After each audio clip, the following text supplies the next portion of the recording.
Olá! Não sabendo que era impossível, ele foi lá e fez. É assim que a gente começa o programa de hoje, com a frase do poeta, romancista e cineasta francês Jean Cocteau. É que a gente acha que não existe impossibilidades para lutar pelos direitos humanos. Existe sim determinação, pensamento crítico, mobilização, vontade política, atitude, atitude. Mas Direitos Mais Humanos está no ar com a participação de todos, da plateia, dos músicos e da gente. E para você conectado com a rede, saiba mais sobre as experiências do Mais Direitos Mais Humanos no nosso site. Lá você vai poder participar, postando seus comentários, compartilhando todos os programas com os seus amigos e confira também o programa nas redes sociais. A gente sempre recebe 2 grupos de jovens ligados aos direitos humanos. Eles conversam, debatem e trocam experiências. Um deles é do Centro de Agricultura Alternativa do Norte de Minas. O grupo articula iniciativas para aproveitar o potencial econômico dos recursos do sertão norte mineiro, desenvolvendo a ação em torno da sustentabilidade e da agroecologia. O outro grupo vem de Brasília e atua também aqui em São Paulo. O coletivo Transverso usa o grafite, o stencil, os lambi-lambis e a performance como elementos de reflexão da realidade e intervenção nos espaços públicos. Samuel Leite e Miriam Nogueira Souza são do norte de Minas. Luciana Bispo é líder da comunidade rural geraizeira de Sobrado e participa das ações do grupo. Bora lá conhecer o trabalho deles.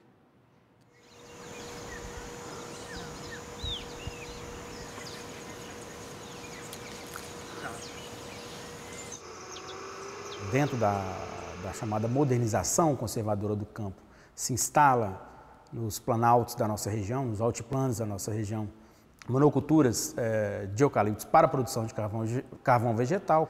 Então, isso acontece a partir dos anos 70, se intensifica nos anos 80, é um dos registros históricos recentes mais importantes que provocou a expulsão e também a expropriação de comunidades tradicionais, especialmente os geraizeiros, né?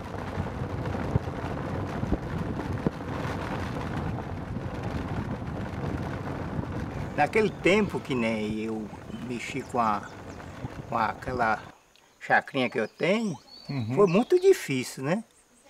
Porque a gente era meio bobo, não sabia nem planejar as coisas tudo direito, né?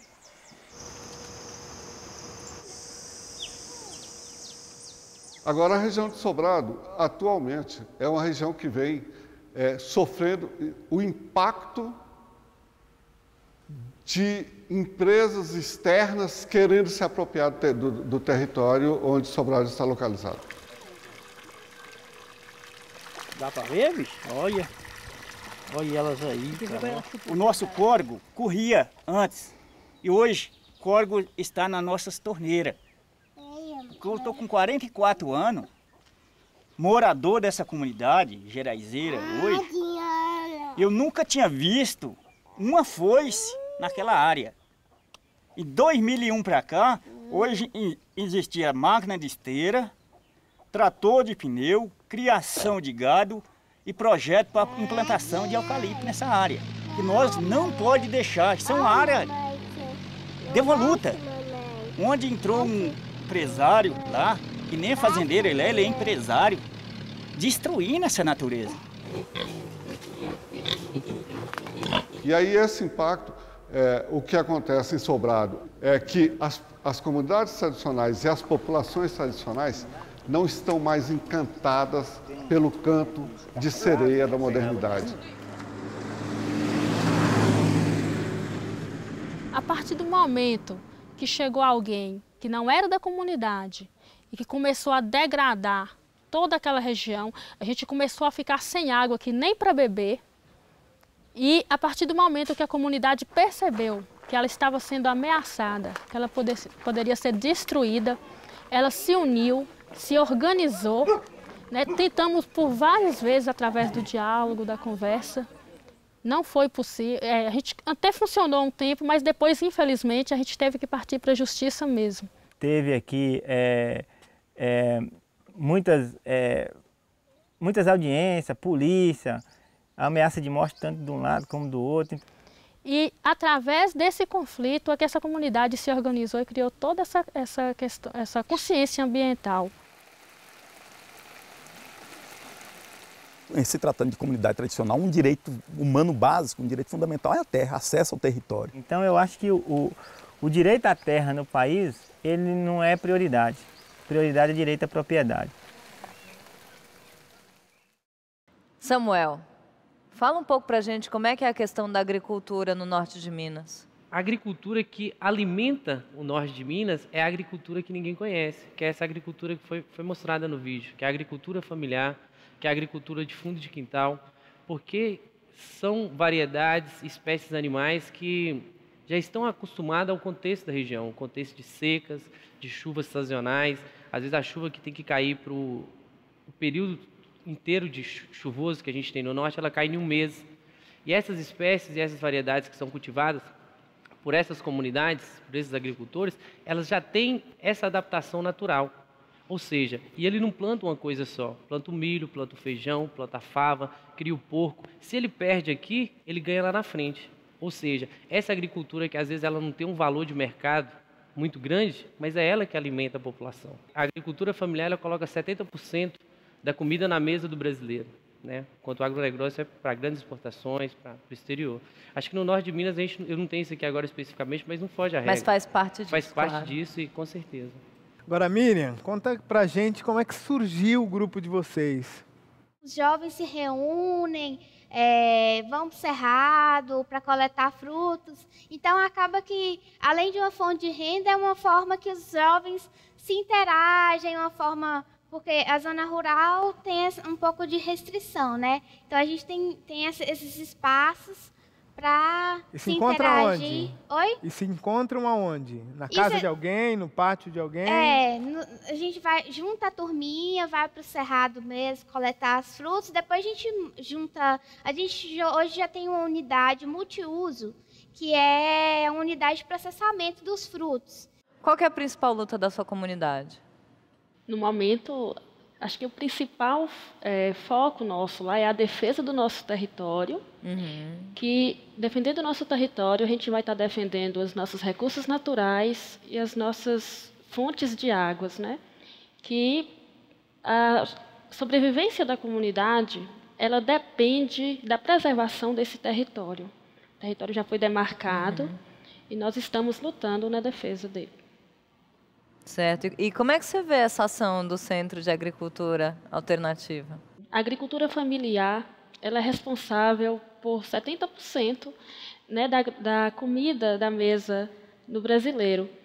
E o CAA, ele está trazendo alternativas de uma agricultura nova, sem agrotóxico, o incentivo à agroecologia, né, que é preservando a diversidade de culturas, e é fundamental na vida da comunidade.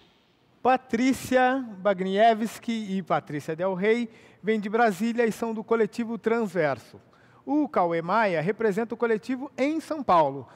Vamos ver como eles unem arte de rua ao direito à memória e à verdade. Vamos lá.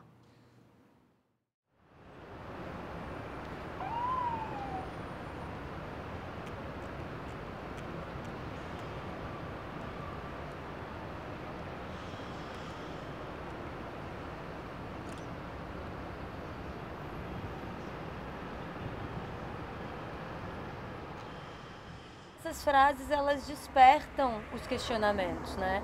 Eu acho que quando a gente coloca na rua uma frase que faz a pessoa repensar a ação dela, a cidade dela, o contexto que ela está envolvida, isso é um ato político. Acho que ser artista é um ato político, né?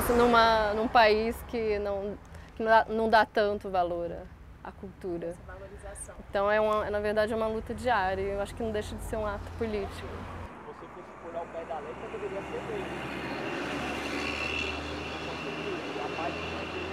O papel do artista de rua é questionar a sociedade, porque, afinal de contas, você vai se expressar na rua para o cidadão comum.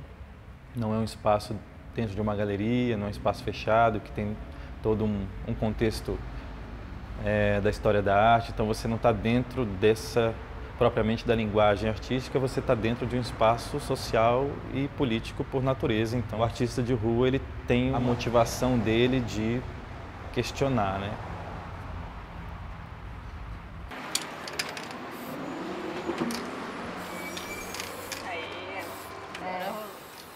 Por que pode ter uma publicidade, um outdoor enorme, falando às vezes de cigarro ou de bebida alcoólica, e não pode ter um poema na rua?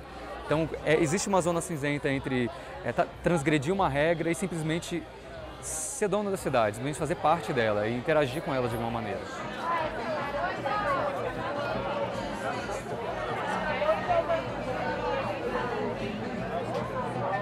A ideia do coletivo Transverso em colocar a poesia na rua é também incentivar que as pessoas estejam produzindo o seu material também e colocando as suas ideias na rua.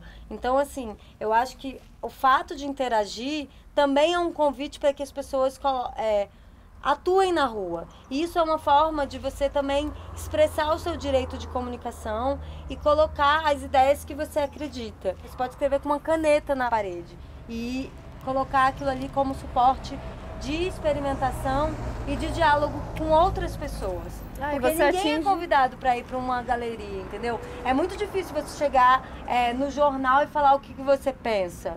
E a rua tá aí, ela tá livre, ela é um convite. E a rua é nossa, né? Muita gente que eu conheço que se depara com as obras do Coletivo Transverso na rua, ou se identifica com a obra, porque se identifica com aquele poema que está escrito, ou se identifica com o ato de fazer alguma coisa na rua, de intervir na rua.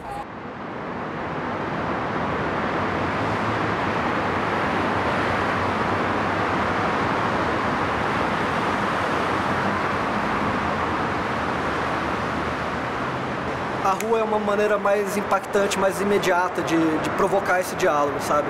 Porque os encontros se dão na rua.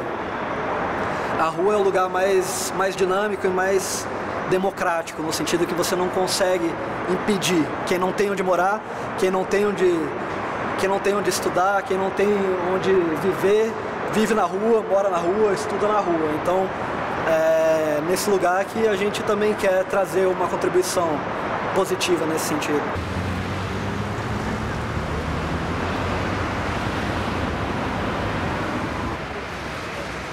Quando o desejo político se expressa através desse canal da arte, alcança muito mais e é muito mais perigoso, na verdade.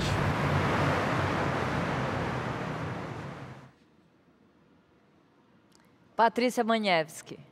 Olá. Fala um pouco sobre a criação do coletivo. A gente se conheceu na casa do Cauê, que era ele vivia numa república, né? Em Brasília ou em São Paulo? Isso? Em Brasília, né? Tá. Cauê já morou em Brasília. Isso. Então a gente tinha amigos em comuns, que a gente acabava que a gente se reunia, fazia almoços, bebia uma cervejinha e discutiam muito sobre arte urbana, sobre as questões existenciais. Uhum. E o Cauê, ele já fazia um trabalho de rua em São Paulo, né? Ele já mexia um pouquinho com stencil, já sabia da técnica em si. Então, nesses encontros, ele acabou que ensinou um pouco dessa técnica, até que teve um dia que a gente, de fato, cada um surgiu com as suas próprias frases, né, no primeiro momento. Como eu sou artista plástica, eu mexo muito com a imagem, né?